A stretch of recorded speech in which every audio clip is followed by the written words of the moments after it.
It's a scandal that you'd think the news media would publish it, but they don't.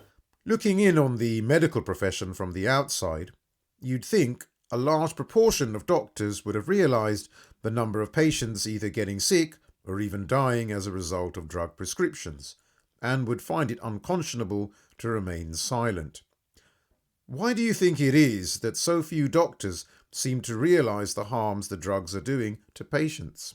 Some of them do, and it's harder to find these books, but there are certain books where doctors have, written their findings. I mean, one of the earliest influences for us was Dr. Robert Mendelssohn, who wrote Confessions of a Medical Heretic, because he realised there were problems. I think that was back in 86 or something it was published. So, we had other medical doctors to sort of, their work to fall back on, and they were talking from obviously their own experiences. But books like that and that kind of information is much, much harder to get to because of the increasing censorship. So it's not that there aren't doctors who realise, it's just that we tend not to hear, the mainstream media doesn't sort of report what's going on, so it's only in the background, and if you are connected to those sorts of people who are speaking out, who are aware, but once they are aware, they then have a very difficult decision to make as to what they do, because they realise that the practices of modern medicine aren't helping their patients, and that's one of the things that helps them realise that, they're not actually medicines, they're not healing, and so they then realise that they have to change their practices so that they can help their patients heal. But of course it means learning something very, very different, and kind of naturopathic type practices, and looking into a completely different method from the one they were trained in. So, some of them are retraining, and it's more so now, obviously, because it's so obvious what's going on and the problems. So some doctors are aware, and some obviously are resistant because, of course, they rely on their career and their practice and their way of life. I mean, we were in an interview a couple of nights ago, actually, and quite a large internet interview with, I think, at least 10 or more people on the other end of the Zoom link, 2 of which were practicing doctors. And it was quite obvious from talking to them that it didn't matter what you explained, they just couldn't accept it. They had no scientific argument to defeat what we were saying, but they just can't take it on board, and it didn't matter what you said. And of course this is the problem with the whole of the medical establishment. They're brainwashed, well, let's use that word, at medical school, and they can't accept. One is that they could be wrong, and that they're sometimes 30 years of training, 30 years of practicing, should I say, is all wrong. It's interesting because this summarised it for us. We came across a doctor, a lady doctor, GP, at one of the talks we were doing. I won't say where it is because I don't want to name her, and she talked quite openly to us. She'd come across our book and read it thoroughly and said she was horrified, not at the book, but at what she learned from it. And she said she had, because she'd been practicing as a GP for 30 years, okay, and she said she became ashamed of what she'd been doing for the last 30 years, and so ashamed that it took her a year, her words, before she could even tell anyone what she'd now learned. But now she's a full advocate and realises that germ theory is nonsense and has no scientific basis. That's what struck me, the amount of shame that she felt, that she couldn't even mention it for a whole year. So you can see the dilemma that many doctors are in. Many just try to put blinkers on, because to the back of their minds they now know that what they're doing is causing harm, but they can't see a way out. They've got their mortgages and their nice lifestyle. Because doctors are very well paid, and they don't know what else to do, because they know that as soon as they speak out, that's it, their career's finished. So you can understand how difficult it is for them, but when what they're doing is harming and killing people, you think, come on, it's not like, well, I'm not a very good painter and decorator, and the house that I paint, they look a bit rubbish. No, this is people's lives that they're destroying or killing, and that's serious. You cannot carry on doing that sort of thing. And there is a lot more support now. So there are a lot more doctors been brave enough to speak out. I take my hat off to them, because I know the sacrifices they make when they do that. But we have to. This killing of hundreds of thousands of people worldwide every year, because these are the numbers we're talking about, has to stop. Not only from the amounts of damage and death, but look at what's happened to the world with this fake pandemic. And if we don't stop it now, they're already building another one in the wings, aren't they? They're already building that there's another HIV virus that's more virulent than the last one, and everyone should start getting tested. They're already doing it. And they'll keep doing this time after time, locking the countries down, putting people out of business, until finally they've got a full stranglehold on everyone. And the only way you'll be able to go and buy anything is from the big corporations. Because they're trying to do away with cash so that everything's just electronic. Well, once they've done that, it's game over really, because they can control your money, they can control where you spend it, what you spend it on. So again, it's something that we have to make sure doesn't happen, because otherwise it will be a true slave world if we allow them to get away with this. It's quite clear, having read your book and looked at the references you've linked to back up your hypotheses, that drugs are full of toxins and vaccines contain dangerous adjuvants. Yet many in the medical profession, the media and government either claim to have found no link between these drugs and the harms they cause, or in extraordinary cases, they may admit to having found a most rare adverse event. On the one hand, the body is extremely complex, as are all the environmental factors that play a part in people getting sick. On the other hand, the body is brilliant at trying to heal, even in the most diseased of circumstances, that it's often difficult to prove a link by both patients and doctors between an illness and toxic drugs. We often hear the claim that people are living longer because of the advances in modern medicine. What do you say to those making such claims based on the complexity of both our bodies and the world we live in? Before the COVID sort of era, if you like, because the jabs they're using now are made somewhat differently and they are different types, and so there's less known about them, whereas before you could get the package inserts and find out exactly what's in the other vaccines. But it's always been very difficult for people to prove that any vaccine has caused any damage. The medical industry, this medical system, has tried and continually tries to make sure people don't make that connection. They'll just say, oh, well, your condition just got worse, or whatever it was, or it's some kind of other condition that your body has now developed, because they're trying to blame the body as being incapable of looking after itself, or they don't like to acknowledge that the body is as amazing as it is, because they want us to think that it's just some weak machine and only they are capable of helping us be healthy, which of course they can't. Reluctance is not even strong enough a word. They really do not want people to make that connection between vaccines and any kind of damage. There are compensation schemes for people, but it's really difficult to put claims in, and very few are actually accepted. The case of Dr. Andrew Wakefield, who didn't even make a connection with the MMR vaccine and autism. He was investigating gastrointestinal problems, but somehow he was scapegoated for allegedly, making a claim that there was sort of a connection between autism and the MMR vaccine.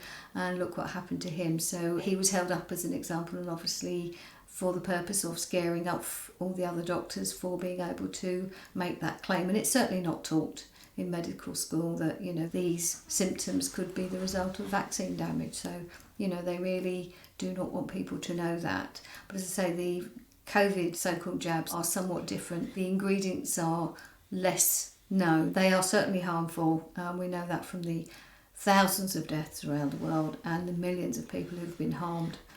But we don't know the exact contents and the exact extent of the damage, and again don't know the long-term effects because they've never been tested.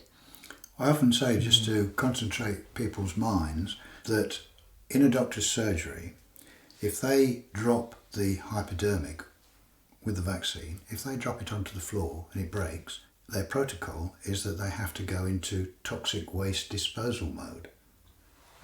Okay? Now, that should tell you something. You say, so you have to go into toxic waste disposal mode, and yet you were just about to inject that into my body. Now, that should tell people something, shouldn't it, really?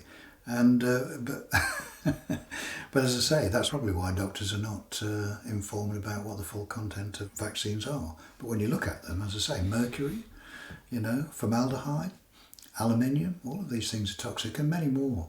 You think none of those things have any right to be in the human body. None at all. They're all toxic. And as Dawn has said, when people succumb to those toxins, the body's brilliant. And if you're relatively healthy, and we'll talk about the ways to stay healthy, your body will cope with it over time, providing it's not overwhelmed by the toxins, but it's later on, and some of them it can't cope with. I mean, we know, for instance, I often point out, people may be familiar with thalidomide, that was administered some years ago now to pregnant women who were suffering with morning sickness, something as trivial you might say, and they were given the drug thalidomide and then were giving birth to babies without arms and legs. And this is the folly of the medical establishment. I mean, they couldn't hide that. That was very obvious. But many of the other things, I mean, there's a standing joke, a black joke if you like, that doctors can always bury their mistakes. And that, of course, is a truism there, but a very unfortunate one. And that's why I said earlier, there is a real word of iatrogenesis, where hundreds of thousands of people just in America alone die from doctors. I sometimes quote Napoleon, actually, who said to his physician that one day, he said, it will be shown that you physicians are responsible for more deaths than all us generals put together. And that was Napoleon, and nothing could be truer. And it continues, so we have to stop it. And that's really what our book's about, is to explain the facts to people so they can make informed decisions. Because we talk about dentistry, which is another thing. Amalgam fillings contain mercury. Whoever thought it was a good idea to put mercury in people's mouths, but this is what they do still. And when they try to tell us that, once it's in your mouth as an amalgam filling, it's not dangerous, which is nonsense. And it can be proved, it's outgassing, mercury's being released into your body constantly. And this can cause all sorts of neurological problems and general health problems, but something people don't think about when they become ill, that they could actually be being poisoned by their fillings, their amalgam fillings. So not enough with poisoners with vaccines and all the other drugs that they give you when you go to the doctors, you go to the dentist and you get poisoned again. I was just going to say that's one of the reasons why different people have different types of reactions to different vaccines and drugs and everything, because we are all different. People who are exposed to lots of toxins, their bodies will be more compromised than people whose bodies are healthier. So those who are healthier have the ability to cope or process some of the toxins that are coming in. But again, and that really probably moves us on to maybe the kind of real causes, because it's always a combination of the factors that make us ill. It's never one factor, as I say, it's always a combination, and that's why we're all different and we all react differently. The release of your book in December 2019, which coincided with the start of the COVID-19 hysteria, couldn't have come at a more appropriate time. I say that because more people than ever before began questioning both the pharmaceutical and non-pharmaceutical interventions imposed by authorities globally that were applied in the name of a public health emergency due to the alleged novel virus. All sorts of far-fetched ideas were bandied about by governments and their media echo chambers, such as asymptomatic spread, or how an mRNA injection could program the body to create a poison. We've even recently heard amongst the freedom movement that the mRNA is transferring from the vaccinated to the unvaccinated. This would imply that there is person-to-person transmission, essentially contagion, which appears to protect the germ theory, builds fear, and could be divisive. This has been called shedding and has all the hallmarks of the COVID contagion fear. What do you make of the 2.5 years of COVID panic and the excessive degree by which contagion fear has been ramped up to maximise compliance amongst the population? We're great observers of people, Dawn and I, and while ever this COVID nonsense has been going on, You mentioned vaccine shedding, and one of the things that we've got asked about quite a lot of times was that many women had been reporting big changes in their menstrual cycles and being either more uncomfortable or prolonged and heavier and all of this sort of thing. So what could this be? Well, the short answer to that is that I noticed around the supermarkets and shops, particularly supermarkets, that it's mostly the women that do the weekly shop. Okay, and I was noticing that the women were sanitising their hands as they went in because they were told to, and very often doing it when they came out. And I saw women as they got to their car, they'd got some more in the car and they were doing it again. And each shop they went to, they did this. Well, all of these hand sanitisers are very toxic, you know. They're designed to kill, they're called antibacterial, even though nonsensically it was supposed to be a virus that we're supposed to be being protected from, but the hand sanitisers are antibacterial, so they would have no effect on a virus in their terms anyway. But nonetheless, they're still toxic, and that's what the ladies. So that toxicity would be going in through their skin and will be affecting their body metabolism. So that would be one reason why that could be affecting their menstrual cycles. Because the other thing that people don't realise is that one of the elimination processes for the human body for ladies is the menstrual cycle. You know, for everyone else, we've got, you know, sweating, we've got urination, defecation, are the usual ones. But ladies, of course, have got an additional outlet through the menstrual cycle, and the body will use it. And so, again, if they put extra toxins in, just from hand sanitisers or whatever they come into contact with, it will use the menstrual cycle as well, which can cause them to have heavier menstrual periods. So these are the things that people don't realise. And of course, as we've talked about at schools, you know, with groups of children or teachers or parents, you know, but particularly pupils and teachers, you know, they were doing COVID cleans, it was the thing, with some pretty drastic chemicals. And of course, everyone that goes into the classroom is inhaling it, touching it on a daily basis. So what do you think is going to happen? They're slowly being poisoned every day, and that's going to make them ill. But people forget about these things, and of course all the shops you go into. I mean, even to this day, I was down in Somerset only last week, and in quite a well-known shop, even though most people now are not wearing masks, apart from in some shops, and there was a young man in there still wearing his mask and going around spraying everything with one of his toxic sprays. As soon as someone had moved whatever it was they were buying, he was spraying the surfaces. And I thought, you know, this late stage in the game, and this is what's happening. Some people are so brainwashed. I was waiting for him to come anywhere near me with his spray, and I'd have pointed him in another direction, shall we say. But yeah, and this is the blind, well, I call it stupidity. It's just blind stupidity that people are doing without thinking what it is that they're doing. And then they wonder why they get sick. He'll probably wonder why he's got sick after spending 8 hours spraying everything and inhaling this toxic spray that he's carrying around with him. People go into, as you rightly say, parties or dinners, and undoubtedly if they've gone to restaurants and that, I'm sure the restaurants have all been having to do COVID cleans, and who knows how much of that gets into the food that you then eat. And again, causes groups of people to become sick, but then they think, well, we must have all caught something, we've all caught a bug. No, you've been poisoned. So it's probably a good time for us to just mention what we found over the 10 years, what the 4 causes, what we call our 4 factors are, that make people ill. And in no particular order of importance, we found that lack of proper nutrition, because what you eat, the food you eat, unless it's nutritious, got lots of antioxidants in it, the body needs antioxidants to be able to clear its system out. And I'll explain that in a little more detail. So you need good nutrition.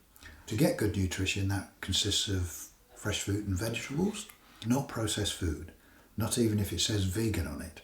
And both Don and I are both vegans, but we don't eat processed food, or very little, you know, if you have to sometimes, if you're out in the wilds. But fresh fruit and vegetables, organic if possible, because you're less likely to have had it sprayed with chemicals out in the fields if it's organic, and also that the soil that it's grown in will be healthy, because the Soil Association checks the soil if you're claiming your produce is organic. So you're much likely to have got more nutritious, healthy food if it's organic. So nutrition is very important. Secondly is toxicity. Now that comes to you in many forms. So it's a case of looking at what you put in and on your body. Now we're bombarded with toxic chemicals, so you have to look at literally what you put in and on your body, what your personal care products are, what you wash and clean your house with, even what you wash your clothes with, and particularly if you have any of your clothes dry cleaned, because the chemicals that are used for dry cleaning are still residue in your clothes, which then enters through your skin. And over a period of time, I sometimes talk about Liberace, that famous pianist of many years ago. It almost killed him. It shut his kidneys down and he was on death's door purely because his very fancy stage uniforms were dry cleaned every night. And when he put them back on again, each night, the chemicals, small residues, but were soaking through his skin as he sweated and were shutting down his kidneys. And until they realised what was happening, as I say, he almost died. You wouldn't think you're going to be poisoned by your clothes, but it almost killed him. But for most people, it might be a smaller thing, so it doesn't kill them or even nearly kill them, but they can become ill and not know why. I notice now when you go into certain shops to buy clothes, it's very difficult, I've noticed, to even buy pairs of socks that haven't been treated with antibacterial something or other. So obviously I don't buy them, but it's difficult to find them, even underwear, men's pants, if you like. Yes, they sort of put on the label antibacterial, well, you don't want that, do you? But these are the problems. And looking at what you wash your hands with, shower gels, all of these things, you have to look what they are and take more care. So that's toxins, stuff we breathe, from out in the fields, what farmers have sprayed their crops with. Of course, it drifts across. You can be inhaling it, or it's even getting onto your homegrown produce. Chemtrails, they are chemtrails. They're not, as many people think, just condensation. We've talked to pilots, we've looked into what jet engines are. Modern jet engines do not make trails like that. And if you observe the skies, you'll see that some planes fly and there's no trace at all. Others, it's a great pother of stuff from horizon to horizon, slowly spreading out. And when I've examined those planes, because I have some software, quite legal, where you can monitor the planes, because all planes, aircraft, should put out a call signal which identifies what they are, what type of plane it is, where it's come from and where it's going to. And that's the law, and you can see it. But when you look at the ones that are spraying, there's no identification. They're not putting out any call signal at all, which tells you they're either secret military or contracted to the military. They're not standard aviation planes. So again, it's all secret stuff and they're up to no good. Otherwise, why can't they be honest about what they're doing? So that stuff precipitates through the air, and it's more stuff that we're either inhaling or if we're growing stuff in our gardens that we come into contact with it. So all of these different areas, we list lots of them in our book so people can see where these toxins come from. And the water. And the water, of course, yes. These toxins in the environment can pollute the water, but at the same time, even the drinking water that comes out of the tap is not clean. Again, the treatment plants can't take or don't take out all the toxins, and they add more, and certainly chlorine to so-called kill the germs. So they're poisoning the water in the name of trying to keep it clean, which it is another problem. So again, it's people need to look at ways to have their water cleaned, either distill it or filter it, and that applies to even the water that you shower in. You can get shower filters that take out at least some of the toxins, if not all of them. So there are ways to minimise. It's not a question of you've got to eliminate all the toxins, but if you minimise them, then the body can actually process them somewhat better. But when you're bombarded in just about every single way, then it can be too much for the body, which is why it's not trying to scare people, but it is really knowledge will give them power. So it's knowing where the toxins are so they know what they can do about it. And then the third one is EMFs, electromagnetic frequencies, which of course we're all bombarded with all electrical equipment, as an electrical engineer I know this only too well, all electrical equipment puts out electrical fields, electromagnetic fields. And these can be detrimental to the human body. The human body has an electrical system of its own, which can be affected in the same way as interference. We've probably all heard it if we have a transistor radio and someone sets up an electric drill going somewhere that's unsuppressed, and you get all sorts of crackles and interference on your radio. Well, something similar happens to the human body when it's bombarded with EMFs. The electrical system in the body is very subtle and can be interfered with, and this can cause all sorts of neurological problems if it's prolonged, and can be quite detrimental. If the strength of the electrical field is strong, very powerful and prolonged, it can cause all sorts of illnesses like multiple sclerosis, which has damaged the nerves, the myelin sheaths of the nerves, and they can be damaged by chemicals as well, but EMFs can damage them. So it's a case of we can't eliminate them because they're all around us, but we can minimise them. You know, the way you use your mobile phone, never put it to your head, always use it hand-free. If you've got a wireless telephone, I would suggest you get rid of them. I threw all mine away because the base station puts out such a powerful electrical field when you're walking about your house with the phone. You're adding more bombardment to your body. Your Wi-Fi system, you know, if you can switch it off at night when you go to bed and you don't need it, do so. All sorts of different things. So we mention a lot of this in the book so that you can try and at least minimise your exposure to EMFs. And then last but not least is a prolonged emotional stress. Stress is very detrimental to the body. Now we all have stressful moments, you know, it might be you're late for the bus or something like that, but that's okay. You know, it's the flight and fight syndrome, you know, so it raises the body's metabolism, pumps adrenaline around, but then it subsides. But if you're on constant alert, as it were, over long periods of time, that causes in the body, as all of these things, cause what are called free radicals. And these basically are ions, which is spelled I-O-N-S, ions, which is when you get a molecule or an atom that's lost one or more of its electrons.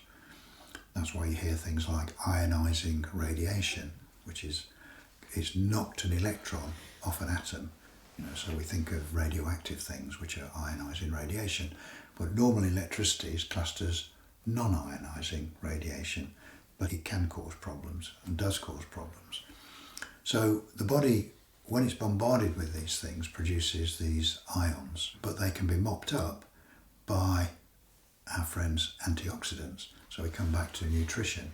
So because fresh fruit and vegetables produces antioxidants which neutralise the free radicals, and this normal process goes on, and the body can maintain homeostasis, it can maintain health. But if that gets out of balance, i.e. either you're not getting proper nutrition, so the body is not producing the antioxidants, or you're overexposed to free radicals, or both, which is the double whammy, and that's when illness sets in. And if it's prolonged, if free radicals are allowed to build up over a long period of time and are not subdued, then they can damage it right down to organ level in the body, and you can get things what people would refer to as cancerous growths. You know, these things don't appear overnight. That's when there's been long-term exposure to that condition. The body can recover even from that naturally, providing of course you stop the source that's caused it in the first place and take appropriate action with proper nutrition, whatever other dietary changes, environmental changes, so that the body can start to clear itself of those problems, which it can do, you know. So those are the four factors. So we're looking at, I just mentioned them again, nutrition, toxicity, EMFs, and long and prolonged stress. Now, of course, the government's gone to great trouble to make us all suffer from long, prolonged stress for 2.5 years now, isn't it? Yes. So that's why there's been an increase in suicides and poor health even in teenagers. So, sorry, Dawn, for interrupting you there. So again, I'm only giving a thumbnail sketch on those because time's pressing, but obviously we explain all these things in much more detail in our book.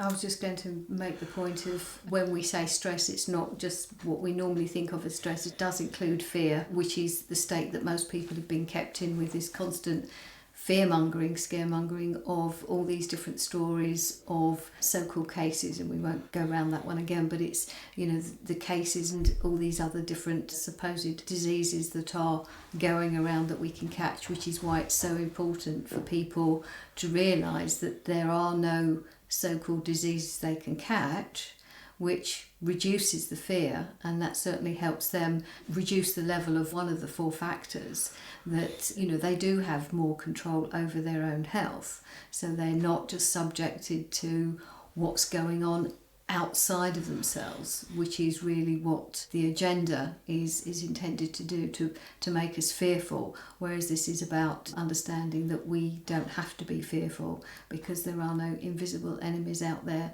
because that's not the way the body works, and that's why the subtitle is Why Everything You Thought You Knew About Disease is Wrong, because diseases aren't things we catch, they are conditions that develop within the body, and the symptoms that we think of as illness are the body's way of actually recovering and self-healing.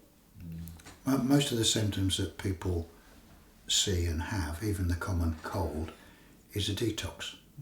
The body is trying to get rid of something, and if it's not been able to do it through the normal excretion methods, then it will employ the mucous membranes, which is when you get the runny nose. It employs everything to get rid of whatever the toxin is that's in your body.